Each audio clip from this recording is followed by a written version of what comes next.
নমস্কার, জনতার দর্পণ ইউটিউব চ্যানেলে আপনাদের সকলকে জানাই স্বাগত। আজকে একটাই সংখ্যা দিয়ে ভিডিওটা শুরু করব। 91.35। এই সংখ্যাটা শুনতে ছোট মনে হচ্ছে, তাই না? কিন্তু এই সংখ্যার ভেতরে লুকিয়ে আছে কোটি কোটি মানুষের সিদ্ধান্ত, লুকিয়ে আছে বাংলার ভবিষ্যৎ।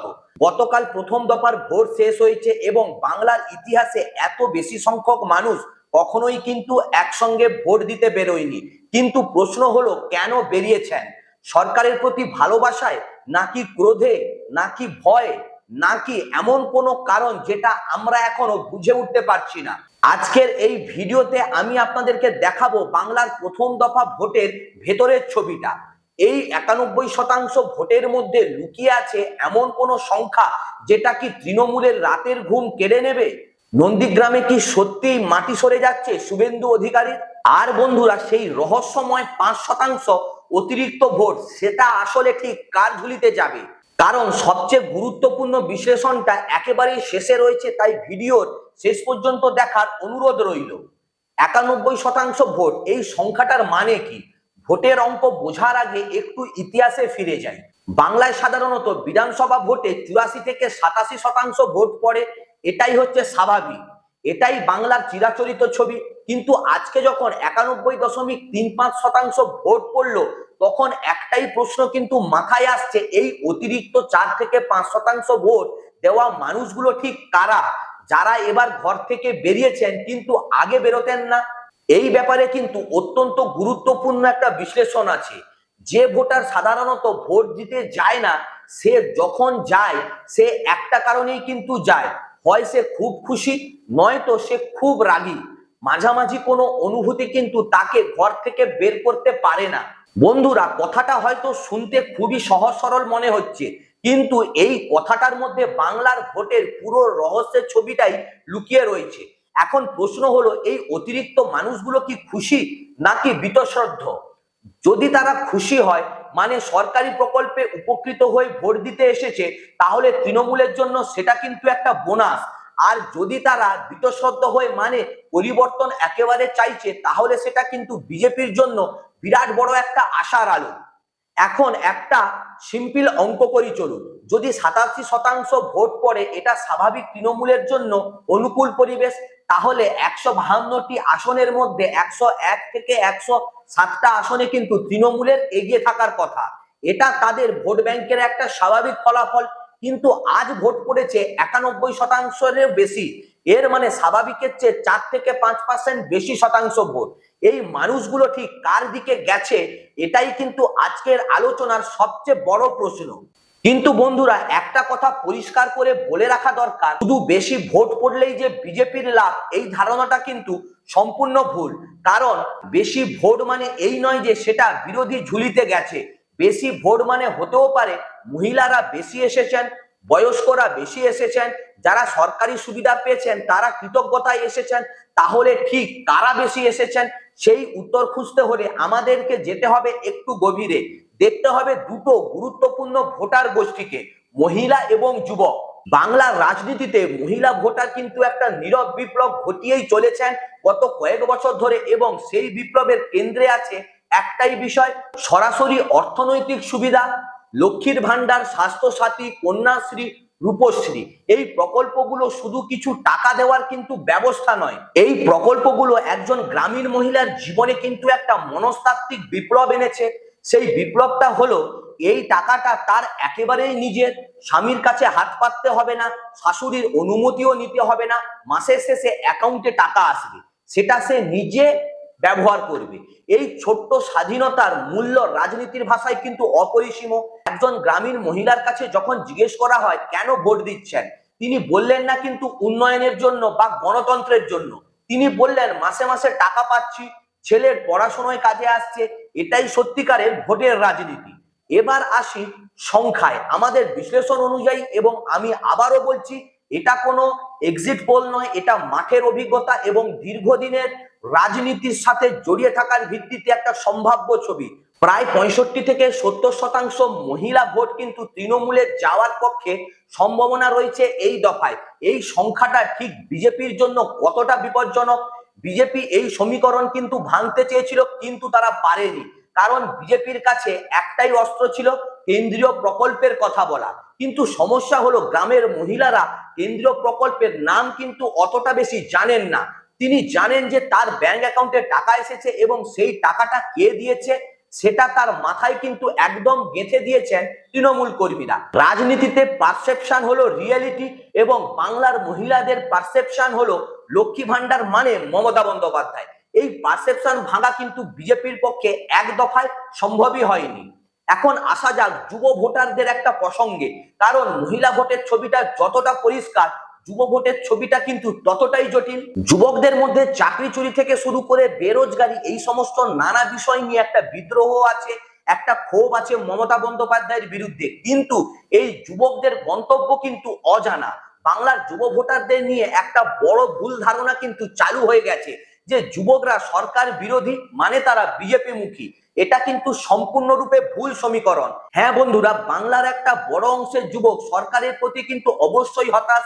চাকরির বাজার একেবারে ভালো নেই, পরীক্ষায় দুর্নীতি নিয়ে ক্ষোভ রয়েছে, কিন্তু এই ক্ষোভ বিজেপির দিকে কিন্তু ঝুঁকছে না।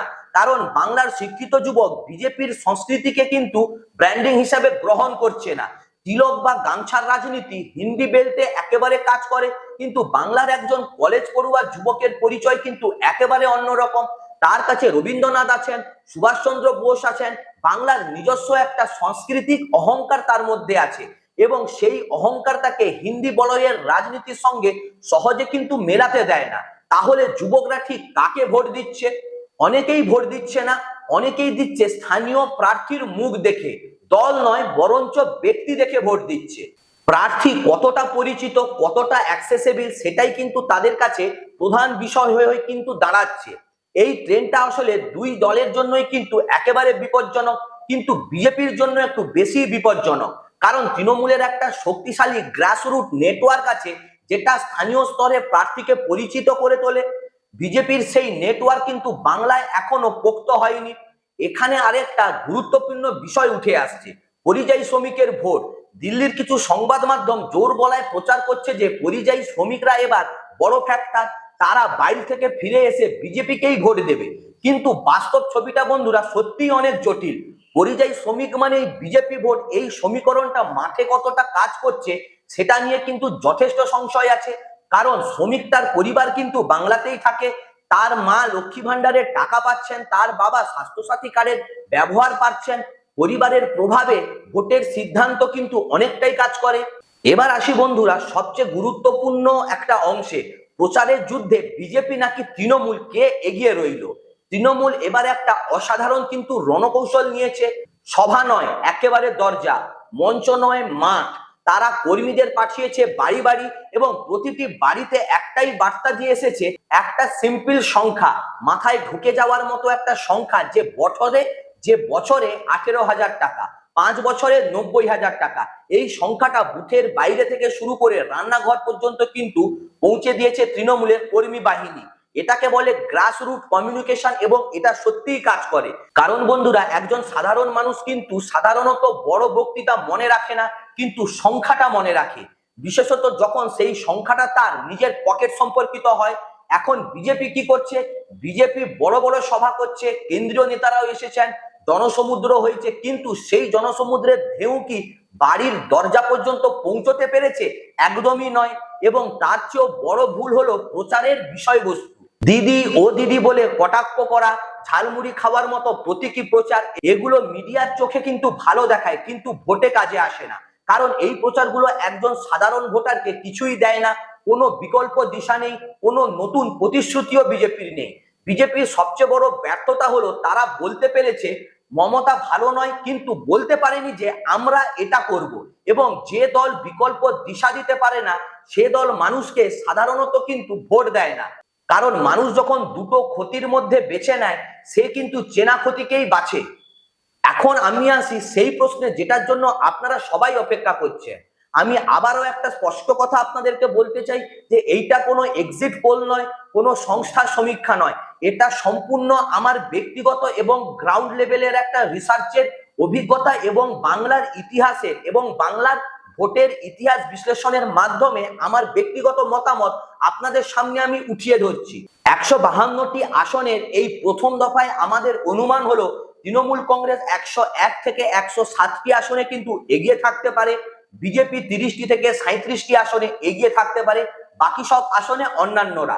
এই সংখ্যা যদি মেলে তাহলে একটাই কথা বলবো, বাংলার মাটি এখনো পরিবর্তন কিন্তু চাইছে না, চাইছে স্থিতিশীলতা, চাইছে চেনা প্রতিশ্রুতির ধারাবাহিকতা। কিন্তু এই সংখ্যাটা নির্ভর করছে সেই অতিরিক্ত 5% ভোটারের গন্তব্যের ওপরে। সংখ্যাটা 40-এর দিকে যেতে পারে, তবে সেটা তৃণমূলের দিকে গেলে 110 পর্যন্ত কিন্তু তৃণমূল পৌঁছে যেতে পারে। এই অনিশ্চয়তাই কিন্তু বাংলার ভোটের একটা সৌন্দর্য। এবার আসি সবচেয়ে উত্তেজক একটা অধ্যায়, নন্দীগ্রাম। শুভেন্দু অধিকারী বাংলার বিরোধী দলনেতা, বিজেপির বড় মুখ এবং নন্দীগ্রামের বিধায়ক, কিন্তু এবার প্রশ্ন উঠছে তিনি কি নিজের গড়েই হাঁটতে চলেছেন? নন্দীগ্রাম থেকে কিন্তু এবার উঠে এসেছে সত্যিকারের নন্দীগ্রামের ভূমিপুত্র পবিত্র কর, তৃণমূলের প্রার্থী, এবং এই প্রার্থীকে ঘিরে স্বাভাবিকভাবেই ভূমিপুত্র বলে একটা ক্রেজ কিন্তু এখন নন্দীগ্রামের মানুষদের মধ্যে কিন্তু লক্ষ্য করা যাচ্ছে। পবিত্র কর নন্দীগ্রামের ছেলে, স্থানীয় পরিচিত মুখ, এবং তৃণমূল এই ভূমিপুত্র সেন্টিমেন্টটাকে সুনিপুণভাবে ব্যবহার করছে। এখানে আরেকটা ফ্যাক্টর কিন্তু কাজ করছে। শুভেন্দু অধিকারী একটি মন্তব্য করেছিলেন যেখানে তিনি বলেছিলেন যে বাংলায় সনাতন ধর্ম বিপদে আছে। এই মন্তব্যটা কতটা কাজ করবে ঠিক নন্দীগ্রামে? এখানে বাংলার ভোটের একটা মৌলিক বৈশিষ্ট্য কিন্তু বোঝা দরকার। বাংলায় হিন্দু মুসলিম মেরুকরণের রাজনীতি ততটা কিন্তু কাজ করে না যতটা উত্তর ভারতে কাজ করে, কারণ বাংলার সামাজিক কাঠামোটা অনেকটাই আলাদা। এখানে হিন্দু মুসলিম প্রতিবেশী হয়ে বসবাস করার একটা দীর্ঘ সংস্কৃতি রয়েছে। এটা রবীন্দ্রনাথের বাংলা, এটা ধর্মীয় পরিচয়ের চেয়ে আঞ্চলিক পরিচয়তেই বড় হয়ে ওঠা একটা অঞ্চল। ফলে সনাতন ধর্ম বিপদে আছে বলে ভোট টানার যে কৌশল বিজেপি করছে সেটা কিন্তু নন্দীগ্রামে হিতে বিপরীত হতে পারে।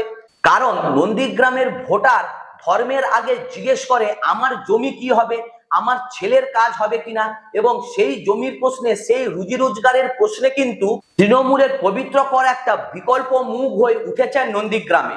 শুভেন্দু অধিকারী হারবেন কিনা সেটা কিন্তু নিশ্চিত বলা যাচ্ছে না, কিন্তু এটা নিশ্চিত যে তার আগের মতো জেতাটা এবারে এতটা সহজ একেবারে হচ্ছে না। নন্দীগ্রামের লড়াই কিন্তু এবার যথেষ্ট কঠিন। এবার একটু অন্য প্রসঙ্গে আসি।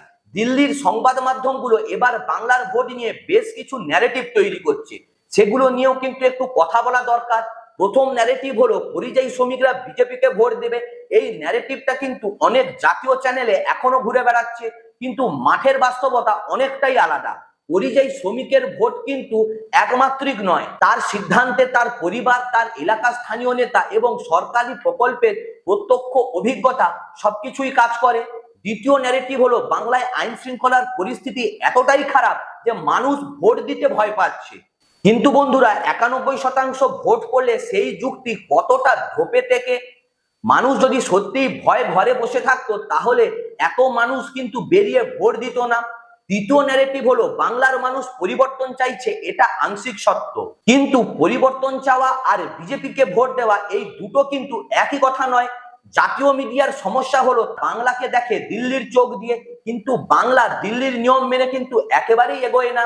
বাংলার রাজনীতি বোঝার জন্য বাংলার ভেতরে থাকতে হয়, বাংলার ভাষা বুঝতে হয়, বাংলার মানুষের মন বুঝতে হয়। এখানে একটু থামা দরকার এবং বাংলার রাজনীতির একটা মৌলিক বিষয় কিন্তু বোঝা দরকার। এটা না বুঝলে বাংলার ভোটের হিসাব কিন্তু কখনোই মেলবে না। বাংলায় হিন্দু মুসলিম মেরুকরণ একেবারেই কাজ করে না, কারণ এই রাজ্যের সামাজিক ইতিহাস এবং সাংস্কৃতিক পরিচয় এই মেরুকরণকে কিন্তু প্রতিরোধ করে। এখানে দুর্গাপুজো এবং মহরম প্রায় একই সময় হয় এবং প্রতিবেশীরা দুটোতেই অংশ নেয়। এটা কোনো গল্প নয়, এটা হলো বাংলার আসল বাস্তবতা। এখানে রবীন্দ্রনাথের আমার সোনার বাংলা জাতীয় পরিচয়ের সঙ্গে মিশে গেছে। বাঙালি হওয়াটাই এখানে একটা বড় পরিচয়, এবং সেই পরিচয়ের মধ্যে হিন্দু মুসলিম ভেদাভেদটা কিন্তু বড় নয় যতটা বাইরে থেকে দেখে মনে হয়। এই কারণেই বিজেপি সাংস্কৃতিক রাজনীতি বাংলায় যেভাবে ছড়াচ্ছে সেটা কিন্তু কাজ করবে না। বাংলার মানুষ নিজেকে প্রথমে বাঙালি মনে করে, তারপর হিন্দু বা মুসলমান ভাবে। এই সিকোয়েন্সটা কিন্তু রাতারাতি বিজেপির পক্ষে পাল্টে ফেলা একেবারে অসম্ভব। তাই বন্ধুরা, বাংলার ভোট শুধুমাত্র সংখ্যায় বোঝা যায় না। বাংলার ভোট বুঝতে হলে বাংলার আত্মাকে বুঝতে হবে। তাহলে বন্ধুরা, প্রথম দফায় কি বিজেপি একেবারে রফা দফা এখন ফিরে আসি সেই প্রশ্নে যেটা দিয়ে শুরু করেছিলাম। প্রথম দফাতেই কি বিজেপি একেবারে রফাদফা হয়ে গেল? এর উত্তরটা কিন্তু এতটা সহজ নয়। একদিক থেকে দেখতে গেলে মহিলা ভোটারের প্রবল ঢেউ, তৃণমূলের গ্রাসরুট লেভেলে প্রচারের শক্তি এবং বিজেপির বিকল্প দিশা না থাকা, এই তিনটি ফ্যাক্টর মিশিয়ে বলা যায় যে তৃণমূল এই দফাতে ভালো অবস্থানে রয়েছে। অন্যদিকে দেখলে 91% মধ্যেই লুকিয়ে থাকা সেই 5% অতিরিক্ত ভোট, যুব ভোটারদের অনিশ্চয়তা, নন্দীগ্রামের মতো কিছু আসনের টাইট লড়াই, এগুলো বলছে যে বিজেপি কিন্তু সম্পূর্ণরূপে শেষ হয়ে যায়নি। রাজনীতিতে কোনো ফলাফলই কিন্তু চূড়ান্ত নয় যতক্ষণ না পর্যন্ত বক্স খুলছে। কিন্তু যদি বলতে হয় এই মুহূর্তে হাওয়াটা ঠিক কোন দিকে, তাহলে বলবো হাওয়াটা এই মুহূর্তে তৃণমূলের পক্ষে। কিন্তু সেই হাওয়াটা একেবারে তুফান কিনা সেটা বলার সময় কিন্তু এখন আসেনি। বাংলার মানুষ বারবার বিশেষজ্ঞদের অনুমান কিন্তু ভুল প্রমাণ করে এসেছে, হয়তো এবারেও করবে, এবং সেটাই বাংলার গণতন্ত্রের একটা সৌন্দর্য। আমরা থাকবো, আপনারাও থাকুন, পরবর্তী দফার বিশ্লেষণ নিয়ে আবার আসবো। আজকের বিশ্লেষণটা যদি ভালো লেগে থাকে তাহলে অবশ্যই লাইক, কমেন্ট এবং শেয়ার করুন এবং চ্যানেলটাকে অবশ্যই সাবস্ক্রাইব করুন। দেখা হচ্ছে নেক্সট ভিডিওতে। নমস্কার।